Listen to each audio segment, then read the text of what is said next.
네, 잠시만요. 저희가 지금 실시간으로 국회 측 대리인단이 지금 헌법재판소 들어가는 모습을 보여드리고 있습니다. 정청래 민주당 의원, 법사위원장이죠. 국회 측 탄핵소추위원장을 맡고 있는데요. 잠시 종이를 꺼내는 것 보니까 발언을 할 것으로 보입니다. 여러분들 한번 들어보도록 하겠습니다. 헌법재판소에 대한 공격이 도를 넘고 있습니다. 헌법재판관 개인에 대한 신상털기와 협박이 횡행하고 있습니다. 해괴한 요설로 불의한 재판관이라 낙인 찍고 대통령 탄핵심판 결과에 불복을 선동하고 헌법재판소를 휩쓸 것이라는 섬뜩한 광기마저 표출하고 있습니다. 또 폭동 선동입니까? 헌재에 대한 공격은 그 자체가 헌법 파괴이고 제2의 내란 책동이라 아니할 수 없습니다. 형법 제87조에서 규정하고 있는 내란이란 대한민국 영토의 전부 또는 일부에서 국가 권력을 배제하거나 국헌을 문란하게 할 목적으로 폭동을 일으킨 자를 뜻합니다. 형법 91조에서 규정한 국헌 문란이란 헌법에 의하여 설치된 국가기관, 즉 헌법기관을 강압에 의하여 전복 또는 그 권능 행사를 불가능하게 하는 것입니다. 헌법재판소를 강압에 의하여 권능 행사를 불가능하게 하는 것 자체가 국헌문란, 내란 행위에 해당될 수 있습니다. 헌법기관인 법원 판사의 판결이 마음에 안 든다고 서부지법 청사에 난입해 폭동을 일으키고 해당 판사를 색출해 린치를 기도하는 폭력 사태를 우리는 생중계를 통해서 똑똑히 보았습니다. 헌법 수호 최후의 보루 헌법재판소가 매우 위험합니다. 대한민국 국민들은 제2의 폭동 사태를 더 이상 원하지 않습니다. 정치권부터 헌재에 대한 공격과 협박을 멈추어야 합니다. 대한민국 국민 누구나 헌법과 사법 질서를 존중해야 합니다. 죄를 지었다면 법의 심판을 받아야 합니다. 각오하고 나선 길 아닙니까? 째째하게 굴지 마십시오. 내란의 죄를 저질렀다면 그에 합당한 벌을 받아야 합니다. 그것이 헌법 수호이고 사법 정의입니다. 하루빨리 공정한 탄핵 심판을 통해서 국민들이 발뻗고 편안하게 주무실 수 있도록 최선의 노력을 다하겠습니다. 고맙습니다. 마흔여 국방관 용역이 이루어지고 있습니다. 거기에 대해서 최상록의 탄핵 여부 그거는 헌법재판소에서 현명하게 판단하실 거리라 저는 생각하고 있습니다.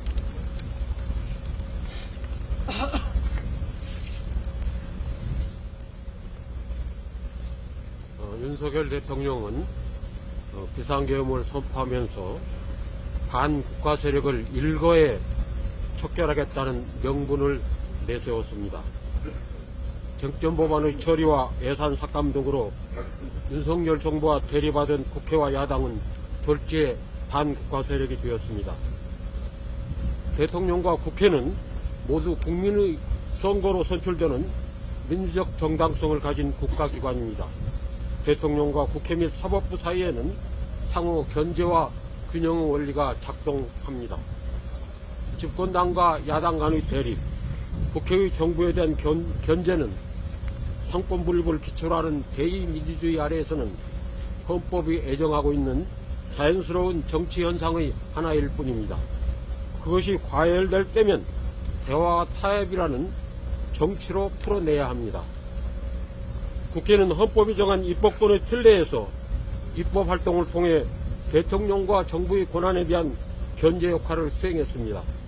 대통령도 이에 대응하여 소위 김건희 특검법 등 25개의 법률안에 대해 헌법에서 정한 거부권을 행사하였고 결국 해당 법률안들은 폐기되었습니다. 물론 국회와 정부, 여당과 야당의 극한적인 대립이 이상적인 정치인 것은 아닙니다. 하지만 그렇다고 하여 어느 한편이 반국가 세력이 되는 것은 아닙니다. 헌법이 애정하고 있는 정상적이고 화pon적인 정치적 갈등이었기 때문입니다. 그럼에도 불구하고 대통령은 자연스러운 정치 현상을 대화 타협이라는 정치로 풀어내려는 시도는 전혀 하지 않은 채 독재자처럼 국가 비상사태로 함부로 단정하고 무정한 군사력과 경찰력을 동원하였습니다. 이는 비상계엄이라는 극단적 조치를 통해 야당의 존재, 국회의 기능 자체를 소멸시키고자 하는 헌정질서 파괴 행위일 뿐입니다. 이상입니다. 어떻게든 하도 민주당 독재라는 프레임을 걸다 보니 민주당에서 의식되는 거 아니냐라는 비판도 있는데 독재자의 눈에는 모든 행위가 다 독재자로 보이는 거 아니겠습니까? 본인을 스스로 돌아보시기 바랍니다.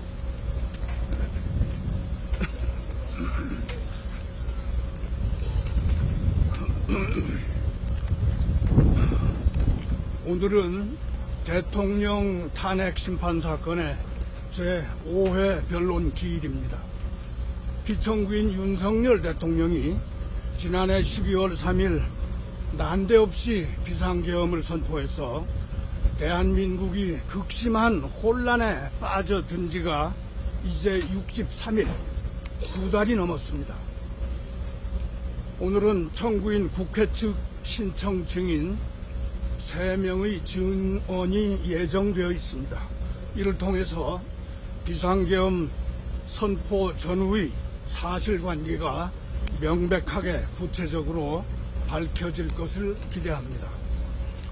그런데 최근 피청구인과 그 일부 동조자들이 객관적 증거나 정황에 전혀 맞지 않고 심지어는 우리 국민들이 TV 생중계 화면으로 목격했던 장면에도 맞지 않는 그릇된 주장과 변명을 나열하면서 이 탄핵 심판의 본질 그리고 탄핵 심판의 핵심에서 벗어난 억지 주장을 쏟아내고 일부 지지자들을 자극하고 오도하는 주장을 남발하고 있는 현상에 대해서 크게 우려하지 않을 수가 없습니다.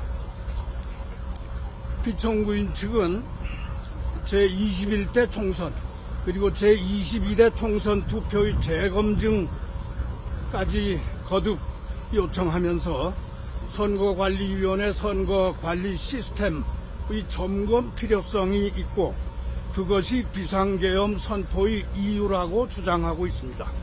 그런데 이는 대법원이 관련 수많은 선거소송 사건들에서 각 판결을 선고해서 이미 종결되고 확정된 사건을 다시 문제 삼는 것이어서 그 자체로 부당할 뿐만 아니라 설령 선거관리 시스템의 점검이 필요하다면 그것은 대통령이 통상적인 권한 행사로 조사하고 점검할 것일 뿐 비상계엄 선포로 병력을 동원해야 될 사유는 될 수 없다는 것이 명백합니다. 또 피청구인 측은 노인단이 이제 신상에 관련하여 헌법재판소로 온갖 들어가는 불분명한 과정을 사유를 저희가 들어서 인신 공격을 하면서 보여드렸습니다. 네, 저희가 조금 정리를 해드리겠습니다. 정청래 국회 측 이제 탄핵소추위원장입니다.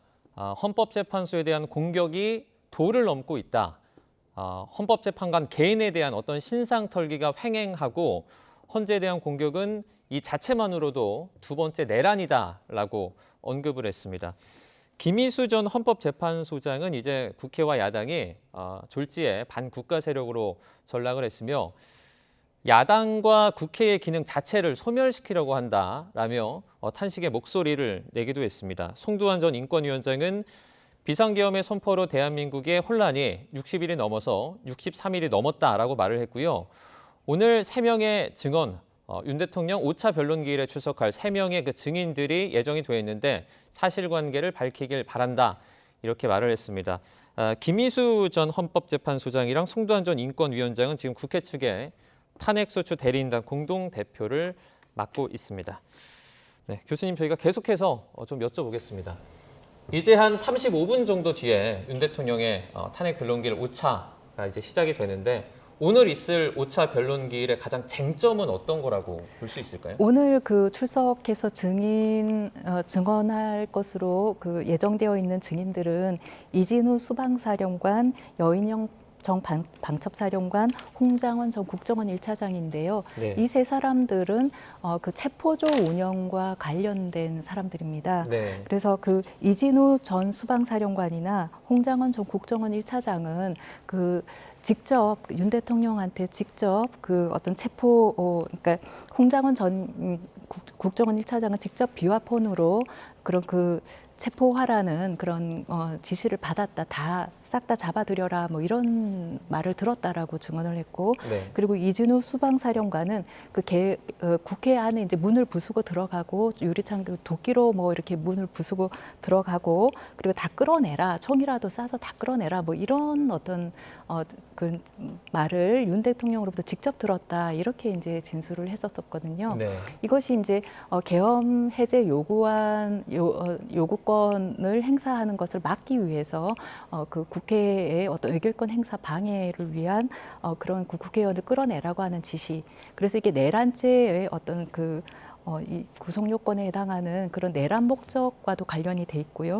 그리고 홍장원 그 국정원 1차장이 그런 체포조 운영과 관련한 이러한 진술은 결국은 그 신체의 자유에 대한 심각한 침해이기 때문에 이것도 만약에 사실로 인정된다 그러면 파면할 만큼 중대한 불법이 있었다 이렇게 인정될 수 있을 만큼 중대한 불법이라 할 수 있거든요. 그래서 이런 부분들이 윤 대통령은 체포의 채자도 자기는 꺼낸 적이 없다 이렇게 얘기하고 있고 이런 그 홍장원 국정원 1차장이나 이진우 전 수방사령관과의 어떤 그 통화가 녹음이 되지 않는 비화폰으로 했다라고 하기 때문에 네. 물증이 전혀 없고 진술은 지금 엇갈리고 있고 그리고 정황은 이 어떤 체포조 운영이라든지 국회의원들을 끌어내라고 하는 그러한 정황에 부합되는 정황들은 좀 일부 있고 이렇기 때문에 아마 이런 부분에 있어서 윤 대통령이 오늘 이 사람들의 어떤 그런 진술이 신빙성이 없다라고 하는 것을 본격적으로 하려고 할 것으로 보이고요. 네. 그다음에 윤 대통령이 또한 계엄 해제 요구안이 계엄 해제 요구안이 의결되자마자 계엄 해제를 하기도 전에 병력을 자진해서 철수하라고 지시를 했다라고 했었는데 네. 그런데 그 곽종군 그 전 특전 사령관은 그러한 그 지시를 한 적이 없고 본인의 판단에 따라서 병력을 자진 철수했고 그래서 그 이진우 수방사령관이나 문상호 정보사령관들도 잇따라서 그 병력을 철수한 것이고 윤 대통령이 병력 철수 지시를 한 바 없다 이렇게 또 진술을 하고 있기 때문에 네. 그래서 이런 부분도 오늘 이 엇갈리는 진술들에 대해서 누구의 말이 더 진실에 부합하는가 하는 것을 따져보는 것이 큰 쟁점이 될 것 같습니다. 이제 윤 대통령 측과 그리고 오늘 이제 그 증인으로 출석할 일부 사령관과 그리고 국정원 전 차장이 어떻게 이제 얘기를 하느냐에 따라서 엇갈리는 진술 관련해서 그 부분이 조금 부딪히는 게 쟁점이 될 것 같다. 예, 굉장히 대립이 많을 것 같습니다. 네. 예. 그러면 오늘 출석하는 증인들에게 만약에 헌법재판관들이 질문을 한다면 좀 어떤 종류의 질문을 할 거라고 예상하세요? 일단 이제 주신문, 반대신문, 뭐 또 재차 또 주신 반대신문 이렇게 해서 네. 해서 어떤 그 증인이 한 증언들의 어떤 신빙성을 서로 이제 탄핵하기 위한 그런 시도들을 하고 거기에서 좀 미진하다고 생각되는 부분들 혹은 재차 확인해야 될 부분들에 대해서 다시 한번 그 확인차 물어볼 가능성이 많고요. 특히 이 체포조 운영과 관련한 네. 그런 국정원 그 1차장 홍장원 그 1차장의 그러한 말은 본인 스스로의 진술이 좀 많이 바뀐 부분이 있거든요. 네네. 처음에는 윤 대통령한테서 직접 체포 명단을 뭐 받았다는 식으로 얘기했었는데 나중에는 그 명단은 여인영 방첩사령관으로부터 받았다. 또 네, 이렇게 전달받았다고 전달받았다. 말했죠. 이렇게 말이 네. 또 바뀌고 있기 때문에요. 그러한 부분들에서 다시 한번 그것을 확인하는 과정이 좀 필요해 보입니다. 그럼 저희가 마지막으로 요거 하나만 더 여쭤보도록 하겠습니다. 증인들이 이제 거기서 윤 대통령과 뭐 다양한 방식으로 서로 신문을 할 수도 있을 텐데, 만약에 이제 자기에게 불리한 상황이 됐을 때 증언을 하지 않는다거나 아니면은 회피한다거나 하는 것들이 나중에 법적으로는 문제가 될 수 있습니까?